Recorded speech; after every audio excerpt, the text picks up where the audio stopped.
What is going on, everybody? My name is Dakota, and welcome back to Cologne. So, first and foremost, it is October 31st.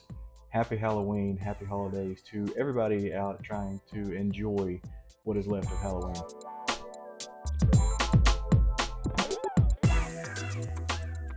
So, every year we try to have a little bit of fun on Halloween, and this year's get up is going to be Mario. And I kind of got to thinking the other day, what would Mario smell like? And it really didn't take me no time at all to kind of figure out what he would smell like. And I got to thinking, the guy really likes himself some gold coins. So maybe, just maybe, he decided to melt a few down and go with some gold bars. So I feel like if Mario were to smell like anything, he would be wearing 1 million, the original. I just feel like this would be right up his alley between the gold, the million, just everything about it, I feel like would kind of scream Mario. So what we're going to start off with is the same thing we always start off with. We're going to show off the atomizer.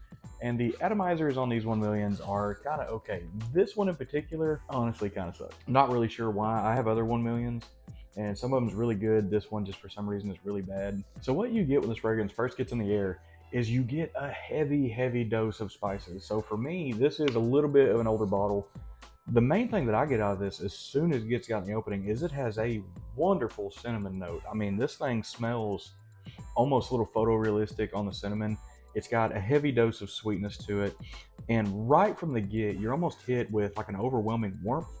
So this fragrance is pretty loud on the opening. Now it does dry down relatively quickly, and it doesn't really have the biggest change getting through to the dry down, but we'll talk about that more here in a minute. But yeah, those opening notes on this, the way this was done up, how loud this fragrance is on the opening, actually is probably the best part of this fragrance. So with how popular this fragrance got, it's actually going to be a little bit hard to review it because it is just kind of so known. So now we're going to get into the notes of this a little bit. The top notes on this are going to be blood mandarin, grapefruit, and mint. And it's hard pressed to say you get any mint whatsoever out of this thing. You do get a little bit of the citrus, and I mean just a little. The main thing I get honestly out of this is going to be the middle notes, and the middle notes on this is going to be cinnamon, spicy notes, and rose.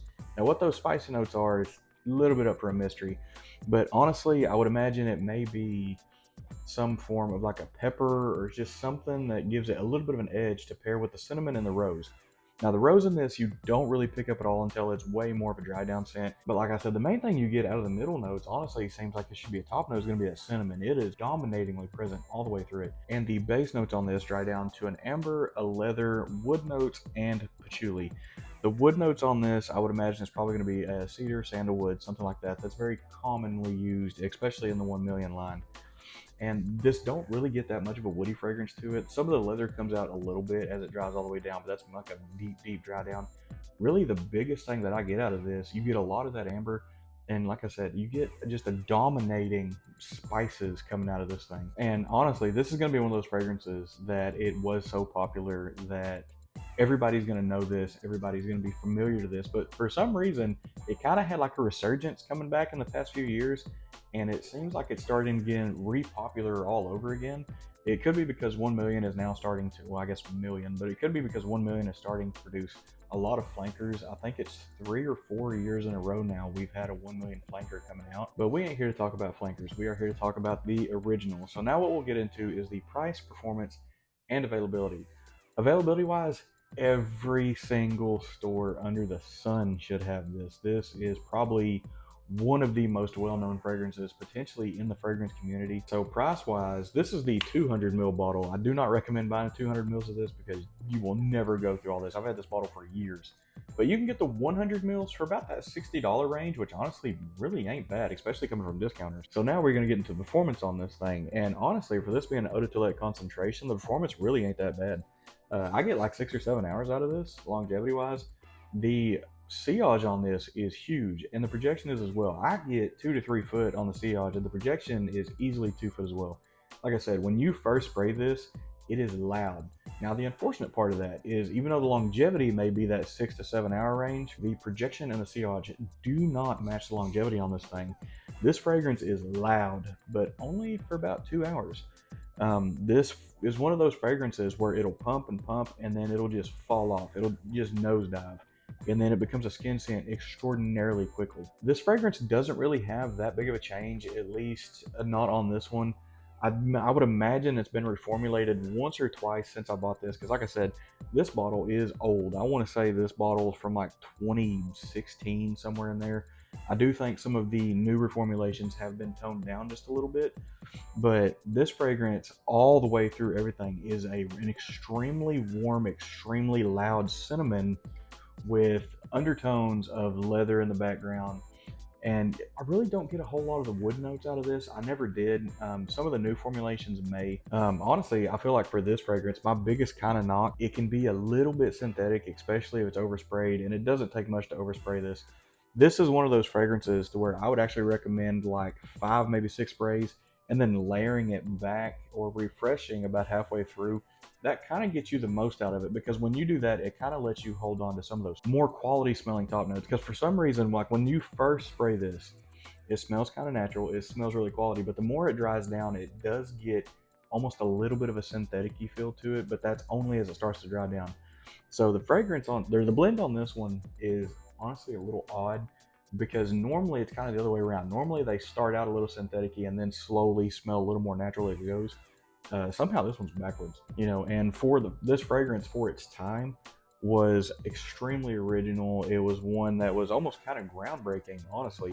I think the biggest knock on this fragrance was probably its bottle, which a lot of people still are knocking the 1 million bottles. There for a few years, I would not have been surprised if this fragrance got discontinued, just because it had so much early success. It had such a big surge into the fragrance market that it kind of killed itself due to its success, is probably the best way you could put it.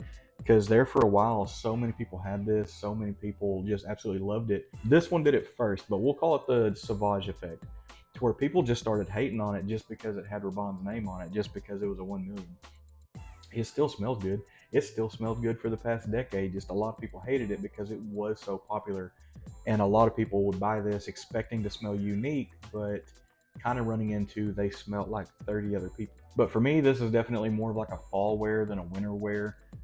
It does do a little bit better than the cold. I would not recommend this wearing this one as warm, because this fragrance does not respond to heat well at all. But what you're left with whenever this thing gets into the fullest dry down is it stays incredibly warm. If you're someone who likes very warm, very inviting, spicy fragrances, this is going to be one for you. But honestly, what this fragrance was originally held as was like a date fragrance or a club fragrance or something like that. And for the most part, it stood the test of time. This fragrance is still very warm, it's still very inviting. And if I had to give this fragrance a rating right now, honestly, I'm going to score it a little bit low. I'd probably give it like an 8. And the biggest thing that I kind of don't like about it is as that cinnamon starts to develop, like just a hair of that synthetic vibe to it, just something in this just kind of doesn't really settle with my senses right.